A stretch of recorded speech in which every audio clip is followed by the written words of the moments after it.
Hello, आदाब, सत श्री अकाल, राम राम। एक बार फिर आप तमाम लोगों का स्वागत है सफारी मैक्स क्राइम स्टोरी के इस नए चैनल में, एक और नई कहानी के साथ। उम्मीद है पूरा परिवार अच्छा होगा, अपना और अपनों का ख्याल रख रहा होगा। तो चलिए आज की कहानी पर चलते हैं। जैसे कि मैं हर बार सुनाता हूँ, पर उससे पहले अगर आपने अभी तक मेरे इस यूट्यूब चैनल को सब्सक्राइब नहीं किया है तो प्लीज़ मेरे इस यूट्यूब चैनल को ज़रूर सब्सक्राइब कर दें, ताकि मेरी हर कहानी सबसे पहले आप तक पहुँचे और मैं इसी तरह से आपको रियल स्टोरीज सुनाता रहूँ। तो चलिए शुरू करते हैं आज की रियल स्टोरी। जैसे कि मैं हर बार सुनाता हूँ, उम्मीद है कहानी आपको पसंद आएगी। और अगर कहानी आपको पसंद आए तो आपको ही पता है क्या करना है, लाइक, सब्सक्राइब, शेयर। तो चलिए अपनी कहानी पर चलते हैं। तो आज की कहानी भारत की राजधानी दिल्ली की है, साउथ दिल्ली, पालम बिहार की। इंटरनेशनल एयरपोर्ट के पास पालम, पालम का एक इलाका, पालम बिहार, जिसमें एक परिवार रहा करता था। परिवार में बस 3 लोग रहते थे, पति पत्नी और उनका एक बेटा। उम्र 27 साल। पति श्री कृष्ण स्वरूप, जो कि इंडियन एयरफोर्स में अकाउंटेंट थे। पत्नी हाउसवाइफ थी। तभी हर रोज की तरह इस रोज भी, तारीख थी 6 जुलाई 2021, दिन मंगलवार का, श्री कृष्ण स्वरूप शाम को 7 बजे अपने अपने दफ्तर से घर पहुंचते हैं। पर जैसे ही वो घर की बेल बजाते हैं, उन्हें कुछ अजीब लगता है। वैसे तो आमतौर पर श्री कृष्ण स्वरूप बेल बजाते तब जाकर दरवाज़ा खुलता। अगर नहीं खुलता तो श्री कृष्ण स्वरूप अपने चाबी से दरवाज़ा खोलते। उनके पास एक हमेशा डुप्लीकेट चाबी रहती थी, और फिर घर के अंदर जाते। होता था कभी कभी ऐसा भी कि घर के लोग जल्दी खाना खा के सो गए हों। पर आज जब श्री कृष्ण गेट पर पहुंचे तो जो चीज़ उन्हें अजीब लगी वो ये थी कि दरवाज़ा पहले से ही खुला था। खैर, पहले से ही दरवाज़ा खुला था। वो घर में अंदर दाखिल होते हैं, पर जैसे ही घर में दाखिल होते हैं, उनके पैरों के नीचे से ज़मीन हिल जाती है। वो देखते हैं कि सामने बेडरूम में उनकी वाइफ बबीता की लाश पड़ी है, जो कि 55 साल की थी। और पूरे बेड पर खून ही खून पड़ा है, खून से सनी हुई लाश पड़ी है। वो डरे घबराए अपने बेटे को ढूंढते हुए, उसे आवाज़ लगाते हुए दूसरे कमरे में जाते हैं। तो ठीक वैसी ही उनके बेटे की भी लाश उसी हालत में पड़ी थी, बेड पर। जब श्री कृष्ण स्वरूप जोर जोर से चिल्लाना शुरू करते हैं, रोते हैं, कि तभी पड़ोसी उनकी ये आवाज़ सुनकर आते हैं घर में अंदर, और ये मंजर देखकर बुरी तरह से डर जाते हैं। खैर, तभी उन्हीं में से एक पड़ोसी पुलिस को खबर देता है। पुलिस आती है अपनी पूरी टीम के साथ, जिसमें फॉरेंसिक टीम भी होती है, क्योंकि मामला हाई लेवल था। एक एयरफोर्स में, एक एयरफोर्स के अकाउंटेंट के यहाँ ये घटना हुई थी। पर जब पुलिस घर की छानबीन करती है, तब एक चीज़ देखती है कि घर का सारा सामान तहस नहस कर दिया गया है, जैसे हमलावर कुछ ढूंढने की कोशिश कर रहे हों। और जिस तरह से लूटपाट करने वाले करते हैं, सारा सामान इधर उधर करके, पहले तो पुलिस को लगता है कि ये लूटपाट का मामला है, जोर जबरदस्ती से जाने चली गई होंगी इन दोनों की। खैर, पुलिस टीम घर को ठीक से सर्च करती है, और एक टीम ग्रुप से पूछताछ करती है, उनके तमाम पड़ोसियों से पूछताछ करती है। पर जब श्री कृष्ण से पूछताछ करती है तो वो बहुत सी बातें बताते हैं, बहुत लोगों के नाम बताते हैं, बहुत से लोगों पे शक शक जताते हैं। पर कोई भी नाम या कोई भी बात वो ऐसी नहीं बताते जिससे पुलिस को उन पर शक हो। मतलब साफ साफ है था कि श्री कृष्ण की किसी से कोई जाति दुश्मनी नहीं थी, ना किसी से कोई लड़ाई थी। तो वो उस तरह से बात भी नहीं बता पा रहे थे, इसलिए पुलिस को किसी पे शक भी नहीं हुआ। कि तब तक श्री कृष्ण स्वरूप के तमाम रिश्तेदार और इस बात की खबर मिलती है उनको, तब पड़ोसी भी, तमाम रिश्तेदार भी श्री कृष्ण जी के घर पे आ जाते हैं। अब पुलिस पड़ोसियों से पूछताछ करती है, पड़ोसियों को खंगालती है, रिश्तेदारों से बात करती है, रिश्तेदारों के एक एक बारीकी देखती है उनकी। पर पुलिस के हाथ कुछ नहीं लगता, पुलिस के हाथ अब भी खाली हैं। रिश्तेदारों से भी पूछताछ कर ली पुलिस ने, पड़ोसियों को भी खंगाल लिया, फिर भी कुछ नहीं मिला पुलिस को, हाथ खाली हैं पुलिस के। खैर, पुलिस अगले दिन उनकी बीवी और बेटे की लाश पोस्टमार्टम के बाद श्री कृष्ण जी को सौंप देती है और पूरे रीति रिवाज से उनका अंतिम संस्कार करते हैं। अब यहाँ पुलिस इस घटना को एक लूटपाट का मामला समझ रही थी, पर अगले दिन पुलिस का ये मन बदल जाता है। वो ऐसे कि जब पुलिस घटना वाले दिन श्री कृष्ण के घर को सर्च कर रही थी, तब पुलिस टीम ने देखा कि श्री कृष्ण के घर का सीसीटीवी लगा हुआ है, एक गेट पर और एक घर के अंदर। जब पुलिस ने सीसीटीवी को देखा तो पता चला कि सीसीटीवी तो है, पर पूरा डीवीआर गायब है। डीवीआर जिसमें ये पूरी रिकॉर्डिंग होती है सीसीटीवी की। इसी एक चीज पर पुलिस वालों का ध्यान जाता है और सोचते हैं कि लूटपाट करने वाला सिर्फ लूटपाट करता है, वो ये कैमरे वैमरे के बारे में इतना ध्यान नहीं रखता और ना इन सब चीज को देखता है। और वैसे भी इस लुटेरे को क्या मालूम कि डीवीआर कहाँ है, और वैसे भी डीवीआर को लोग थोड़ा सा छुपा कर लगाते हैं ताकि सबकी नज़र ना पड़े उस पर, सबकी नज़रों में ना आए, एक आम ना हो वो डीवीआर पर। और श्री कृष्ण स्वरूप के घर में भी डीवीआर अलग लगा था जो जल्दी से किसी को ना मिले, नजर ना आए। पर अब पुलिस समझ गई कि ये काम बाहर वाले का नहीं बल्कि घर के ही किसी शख्स का है, जिसे घर के बारे में पूरी जानकारी थी, एक एक चीज के बारे में पता था कि कौन सी चीज कहाँ है। अब पुलिस श्री कृष्ण से फिर से पूछताछ करती है और इस बार पूछताछ का तरीका थोड़ा अलग था। पर सख्ती से जब पूछताछ पुलिस करती है उसके बाद भी श्री कृष्ण स्वरूप से पुलिस को कोई जानकारी नहीं मिलती। पुलिस कंफर्म होना चाहती थी, श्योर होना चाहती थी श्री कृष्ण जी की तरफ से, क्योंकि घर में केवल अब वो ही अकेले बचे थे। तो इसीलिए सख्ती से पूछताछ करती है ताकि एकदम श्योर हो जाए कि श्री कृष्ण जी बिल्कुल साफ हैं, कोई उनका हाथ नहीं है इस चीज में, इस मर्डर में। फिर पुलिस श्री कृष्ण जी की वाइफ की जानकारी इकट्ठा करती है, पर बबीता जी की तरफ से भी पुलिस को कोई सुराग नहीं मिलता। उनकी भी कोई ऐसी बात या कोई लड़ाई झगड़ा नहीं था कभी किसी के साथ जिससे कातिल का कोई सुराग मिले। अब पुलिस के पास सिर्फ एक शख्स बचा, वो था श्री कृष्ण का बेटा। जब पुलिस उसकी कुंडली खंगालती है तो पता चलता है कि श्री कृष्ण का बेटा एक कंप्यूटर फर्म में काम करता था, और इस कोरोना के चलते सभी को परेशानी हुई, सभी की नौकरी गई। तो 2020 में श्री कृष्ण के बेटे की भी नौकरी चली गई। अब वो नौकरी जाने के बाद वो घर पर ही रहता था और उसकी भी किसी से कोई लड़ाई झगड़ा दुश्मनी नहीं थी। अब पुलिस सोचती है कि घर में कोई आया, दोनों को मारा, घर का सामान इधर उधर किया, और इसकी सच्चाई सामने ना आए इसलिए जाते जाते वो डीवीआर भी ले गया। और जब श्री कृष्ण स्वरूप से पुलिस ने पूछा कि घर से कोई चीज गायब है, गायब तो नहीं है, तो श्री कृष्ण जी ने मना कर दिया था कि कुछ गायब नहीं है। पैसे सब बैंक में होते हैं और ज्वेलरी वगैरह सब लॉकर में। मतलब घर में जो कातिल था वो घर से कुछ लेकर भी नहीं गया। लूटपाट का मामला हो, बस ये लूटपाट का केस लगे इसीलिए ये ड्रामा करके गया है।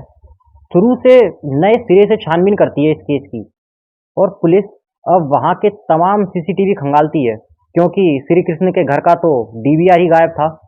अब लगी रहती है पुलिस, दिल्ली पुलिस, इस काम में। करीब एक दो दिन बाद आगे चलकर एक मोड़ पर एक सीसीटीवी मिलता है, और जब उस सीसीटीवी की फुटेज देखती है पुलिस तो उसमें एक 4 सेकंड का क्लिप मिलता है जिसमें एक शख्स श्री कृष्ण के घर से निकल कर आया है और उसने अपने मुंह पर अंगोछा गमछा डाल रखा है, और उसके हाथ में कुछ सामान है जो कि देखने में डीवीआर के जैसा दिख रहा है। डीवीआर जिसमें सीसीटीवी की सारी रिकॉर्डिंग स्टोर होती है। पर पुलिस उस शख्स को बड़ी ध्यान से देखती है पर उसका चेहरा नहीं दिखाई देता। उसने अपने चेहरे को गमछे से, अंगूछे से ढक रखा था ताकि उसकी पहचान ना हो सके। फिर पुलिस 4 सेकंड के उस क्लिप को श्री कृष्ण स्वरूप को दिखाती है, पर श्री कृष्ण जी भी उस शख्स को नहीं पहचान पाते। फिर श्री कृष्ण के पड़ोसियों को दिखाती है, पर उन्होंने भी इस तरह का कोई शख्स यहाँ नहीं देखा, ना वो इस शख्स को जानते। पुलिस कहती भी है कि इसकी चाल ढाल को ठीक से देखो, इसके कपड़ों को ठीक से देखो, शायद कुछ याद आ जाए, पर नहीं, क्लू नहीं मिलता कोई। हालांकि पुलिस जानती थी कि जो भी कातिल है वो परिचित है, जान पहचान का है, इसलिए पुलिस अब वो 4 सेकंड का वीडियो क्लिप स्वरूप के सारे रिश्तेदारों को दिखाती है, पर कोई भी रिश्तेदार कुछ नहीं बता पाता। पुलिस ठीक से दिखाती है क्लिप, पर फिर भी सारे रिश्तेदार मना कर देते हैं। फिर पुलिस अपनी तफ्तीश आगे बढ़ाती है तो उन्हें ख्याल आता है कि ये जो शख्स श्री कृष्ण के घर से निकला वो पैदल जा रहा था, क्योंकि वो सीसीटीवी फुटेज पुलिस को मिली थी, वो स्वरूप के घर से थोड़ा दूर से मिली थी। वो घर जहाँ से मिली ये फुटेज वो थोड़ा दूर था स्वरूप के घर से। इसीलिए पुलिस ये सोचती है कि जब ये शख्स पैदल जा रहा है तो या तो ये यहीं का है या फिर कहीं आसपास का है। और पुलिस सोचती है कि अगर ये आया था फिर जा रहा है तो ना इसके पास कार है, ना बाइक है, ना अपना खुद का कोई वाहन है, तो पक्का ये पब्लिक ट्रांसपोर्ट से आया होगा और इसी पब्लिक ट्रांसपोर्ट से ही वापस गया होगा। अब पुलिस जीरो इन करती है उन पब्लिक ट्रांसपोर्ट को जो लोगों को इधर से उधर लाने ले जाने का काम करते हैं, जैसे टेम्पू और ये बैटरी वाले रिक्शे, जिसे टुक टुक भी बोलते हैं, रिक्शा भी बोलते हैं, ई रिक्शा भी कहते हैं। आप बताना आपके आपके यहाँ पर क्या बोलते हैं इसे कमेंट में, बैटरी वाले रिक्शे को। अपने शहर के 7 नाम बताना कमेंट में। हमारे यहाँ तो इसे ट्री भी बोलते हैं, एटा यूपी में। खैर कहानी पर आते हैं। जब पुलिस इस पब्लिक ट्रांसपोर्ट को जीरो इन करती है तो फिर तमाम टेम्पू रिक्शा वालों, कार वाले, इन सबसे पुलिस पूछताछ करती है। वो 4 सेकंड का वीडियो क्लिप दिखाकर अपनी पूरी जान झोंकने के बाद आखिर में जाकर एक ई रिक्शा वाला शख्स सामने आता है और इस 4 सेकंड के क्लिप को देखकर इसे पहचान लेता है और पुलिस को बताता है कि साहब हम जानते हैं इसे, ये हमारे ही रिक्शे में बैठा था 6 तारीख को शाम के समय। पुलिस पूछती है कि कहाँ से बिठाया तुमने इसे और कहाँ पर उतारा इसे। तो रिक्शे वाला कहता है कि साहब हमने इसे इसी पालम बिहार से स्टेशन तक छोड़ा था। फिर पुलिस कहती है कि फिर उसके बाद ये कहाँ गया। रिक्शे वाला बोला कि पता नहीं साहब, मैंने स्टेशन के बाहर छोड़ने के बाद उसे नहीं देखा कि वो कहाँ गया। पुलिस ने पूछा कि हर रोज तुम्हारे रिक्शे में इतने लोग बैठते हैं, पर तुम्हें ये शख्स इतना याद कैसे है। तो रिक्शे वाला कहता है कि साहब वो इसलिए कि जब ये शख्स मुंह पर गमछा डालकर मेरे पास आया तब मैंने देखा कि इसके हाथ पर और कपड़ों पर खून लगा है, खून की कुछ छींटे हैं। मैंने पूछा भी था उस शख्स से कि आपको कहीं चोट लगी है क्या, पर उसने कोई जवाब नहीं दिया और कहा कि मेट्रो स्टेशन चलो। मैंने भी छोड़ दिया फिर वहाँ। अब पुलिस वाले फिर खाली हाथ कि अब पता नहीं वो इस मेट्रो स्टेशन से कहाँ गया होगा। यहाँ पर आने के बाद भी पुलिस वालों को कुछ नहीं मिलता कि अब कहाँ ढूंढे उस गमछे वाले शख्स को। पता नहीं मेट्रो स्टेशन से कहाँ चला गया होगा। वहाँ उतरने के बाद अब पुलिस इस परेशानी में थी कि तभी वो रिक्शे वाला एक ऐसी बात बताता है कि पुलिस वालों की आंखें चमक उठती हैं, चेहरे पर खुशी लौट आती है। रिक्शे वाला आखिर में याद आने के बाद बताता है कि साहब उसने यहाँ आने के बाद मुझे पैसे दिए, मेरे 30 रुपये होते थे और उस शख्स ने भी 30 रुपये दिए, जिसमें से एक नोट 20 का था और दूसरा नोट 10 का था। पर उसमें से जो 10 का नोट था वो फटा हुआ था, जहाँ नंबर लिखे होते हैं वहाँ से, और टेप लगा था। तो मैंने उस शख्स से कहा कि ये नोट फटा है, मुझे कोई दूसरा नोट दे दो, ये नहीं चलेगा। पर उसने दूसरा नोट नहीं दिया और उसके पास दूसरा नोट नहीं था, बड़ा नोट था, फिर छोटा नोट कोई नहीं था। इसी बात पर हम दोनों में थोड़ी सी बहस हुई और नोट ना चलेगा नहीं चलेगा इसी बात पर। और उसके पास चेंज भी नहीं थे, बड़े नोट थे फिर सारे। उसके बाद वो शख्स अपना 10 का नोट वापस ले लेता है और मुझसे पूछता है कि फिर मैं तुम्हें ऑनलाइन करूँगा, क्या तुम फ़ोन पे या पेटीएम चलाते हो। मैंने भी फिर वो 10 रुपये फ़ोन पे में ले लिए। उसने वो 10 रुपये मुझे ऑनलाइन ट्रांसफ़र करे थे। बस इस बात को सुनने के बाद तो पुलिस खुश, उनकी आंखें चमक उठी। वो उस ट्रांजैक्शन को देखती हैं। उस ट्रांजैक्शन को देखने के बाद उसकी डिटेल निकालते हैं तो पता चलता है कि ये नंबर किसी अभिषेक नाम के शख्स के पास रजिस्टर्ड है। पुलिस लोकेशन पर पहुंचती है, अभिषेक को उठाकर थाने लाती है और अब यहाँ से पुलिस वाले खुद चौंक जाते हैं, दंग रह जाते हैं। पुलिस वाले वो कैसे ये आगे पता चलेगा। खैर पुलिस अभिषेक को उठाकर जब थाने लाती है, उससे पूछताछ करती है, पर वो अपना मुंह नहीं खोलता, अपना मुंह खोलने को तैयार नहीं, कुछ बताने को तैयार नहीं अभिषेक। बल्कि पुलिस से ये और कहता है कि आप सब मिलकर मुझे फंसा रहे हैं इस केस में, मैंने कुछ नहीं किया, मुझे छोड़ दो। ये सब पूछताछ चल ही रही थी कि तभी पुलिस को पता चला कि ये जो अभिषेक है वो और कोई नहीं बल्कि श्री कृष्ण स्वरूप की बहन का बेटा है। श्री कृष्ण की वाइफ का भतीजा, जो बबीता को बुआ बोला करता था, श्री कृष्ण की बहन का लड़का। खैर, पुलिस उसे गिरफ्तार करके थाने ले जाती है और पुलिस यहाँ चौक इसलिए जाती है क्योंकि ये जो अभिषेक था वो इस मर्डर होने के बाद से पुलिस वालों के सामने रहा, पुलिस वालों के साथ ही रहा और पुलिस वालों से कह भी रहा था कि मेरे बुआ और भाई के कातिलों को जल्द से जल्द पकड़ो, उन्हें जल्द से जल्द ढूंढ के लाओ। मतलब हर वक्त घर वालों की पूछताछ हो, रिश्तेदारों से पूछताछ हो, हर चीज में वो अभिषेक सामने रहा, साथ रहा और पुलिस उसे पहचान ना पाई कि यही कातिल है। फिर दिल्ली पुलिस उस 4 सेकंड के वीडियो से अभिषेक का मिलान करती है, उसकी चाल देखती है, उसके चलने का तरीका। होता है ना कि आप कैसे चलते हैं, चलते वक्त आपकी गर्दन कितनी झुकी हुई होती है, आपके कदम कैसे पड़ते हैं, चलते वक्त आपका लेफ्ट हाथ कितना आगे कितना पीछे होता है, कितना उठता है ऊपर, आप चलते वक्त कितनी तेज चलते हैं, कितने धीरे चलते हैं, ये सब। तो उस 4 सेकंड वाली वीडियो क्लिप का जो मिलान पुलिस अभिषेक से करती है वो मैच हो जाता है। उसके बाद पुलिस जब अपने तरीके से पूछताछ करती है तो अभिषेक अपना गुनाह कबूल कर लेता है। वो मान लेता है कि हाँ, उसने ही मारा है अपनी बुआ और अपने भाई को, करजन ब्रदर को। अब पुलिस ये जानना चाहती थी कि आखिर क्यों क्यों एक भतीजे ने अपनी ही बुआ और अपने भाई को इतनी बुरी तरह से मारा। तो कहानी आती है, अभिषेक बताता है, उसने बताया कि कुछ वक्त पहले उसकी बहन की शादी थी, मतलब श्री कृष्ण की बहन की लड़की की। तो अभिषेक ने इसी शादी के चलते अपनी बुआ से 50,000 रुपये उधार ले लिए, कहा कि लौटा दूंगा बाद में। बुआ अपने भतीजे को शादी के लिए 50,000 रुपये दे देती हैं, शादी हो जाती है अभिषेक की बहन की। समय बीतता है पर इसी बीच कोरोना आ जाता है और कोरोना आने के बाद तो आप सबको पता ही होगा क्या हुआ था, सब काम धंधा ठप था। पर इसी बीच अभिषेक की बुआ अपने 50,000 रुपये का तगादा करने लगी। अभिषेक ने भी कहा लौटा दूंगा, समय आने दो, अभी सब घर बैठे हैं इस कोरोना के चलते। पर बुआ को जब भी मौका मिलता वो अभिषेक को फोन कर देती 50,000 के लिए। पर कोरोना के चलते अभिषेक दे नहीं पा रहा था। अगर ये सब ना होता तो वो समय से लौटा देता पैसे।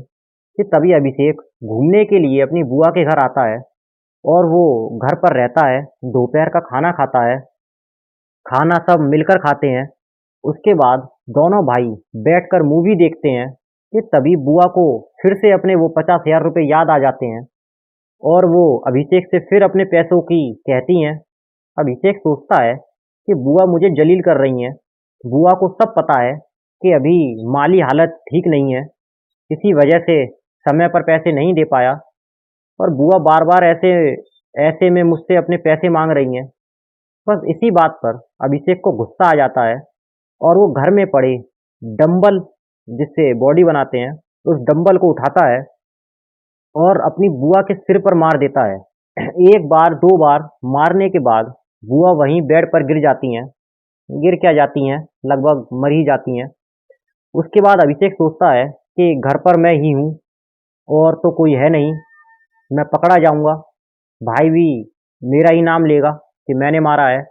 फिर वो दूसरे कमरे में जाता है और अपने करजन ब्रदर के सर पर भी ठीक उसी तरह से डंबल से हमला करता है और 2 से 4 बार उसके भी सिर पर वार करता है डंबल से।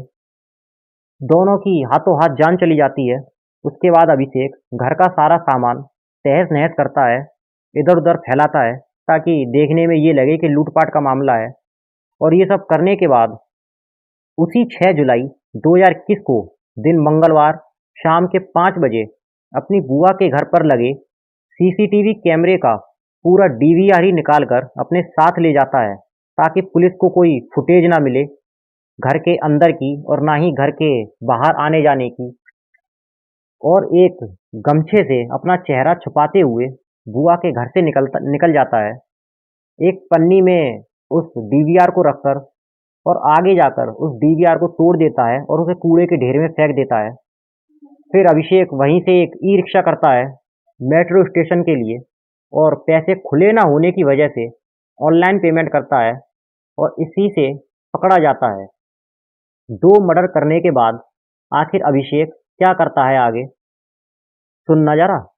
वो बुआ के घर से निकलकर अपने घर जाता है और घर पर जाकर आराम से ऐसे बैठ जाता है जैसे कुछ हुआ ही ना हो।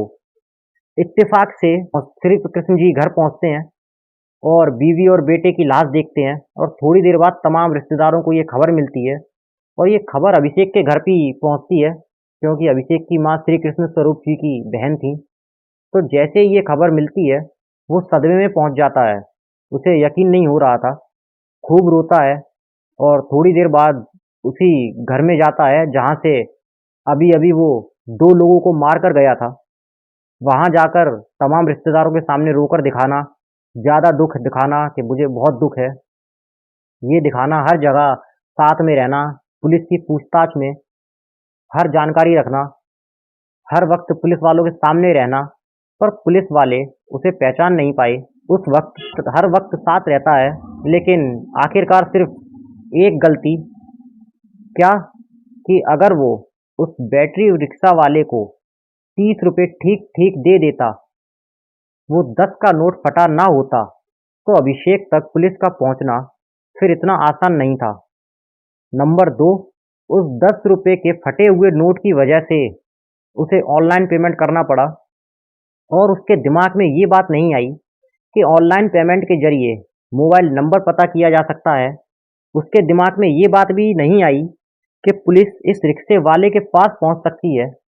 उसके दिमाग में ये बात भी नहीं आई कि ये रिक्शे वाला भी एक गवाह हो सकता है। और इन्हीं चीज़ों ने, इन्हीं गलतियों ने अभिषेक को फंसा दिया और आखिरकार इस दोहरे कत्ल का राज खुला। अभिषेक को पुलिस ने गिरफ्तार कर लिया और अब वो जेल में है। सिर्फ 50,000 रुपये के लिए उसने अपनी बुआ और बुआ के बेटे का कत्ल कर दिया। जो 50,000 उधार लिए थे शादी के लिए बहन की, शायद अब जिंदगी भर उसके पास पछताने के अलावा और कोई रास्ता नहीं। और जब कातिल के बारे में श्री कृष्ण स्वरूप जी को पता चला तो उनको यकीन नहीं हुआ। उनके लिए यकीन करना थोड़ा मुश्किल था, पर हाँ, यही सच था। तो आज की कहानी में बस इतना ही। तो ये थी आज की कहानी, रियल क्राइम स्टोरी। उम्मीद है कहानी आपको पसंद आई होगी। अगर कहानी आपको अच्छी लगी हो तो कहानी पर लाइक करना, कहानी को अपने दोस्तों के साथ शेयर करना और इसी तरह की क्राइम स्टोरी सुनने के लिए मेरे इस नए यूट्यूब चैनल को ज़रूर सब्सक्राइब करना, ताकि मैं इसी तरह की नई नई कहानियाँ आपके लिए लाता रहूँ। तो मिलते हैं अगली किसी नई कहानी के साथ। तब तक के लिए अपना ख्याल रखना, अपनों का ख्याल रखना और safari max crime story channel का ख्याल रखना। Please subscribe safari max crime story. Thank you so much.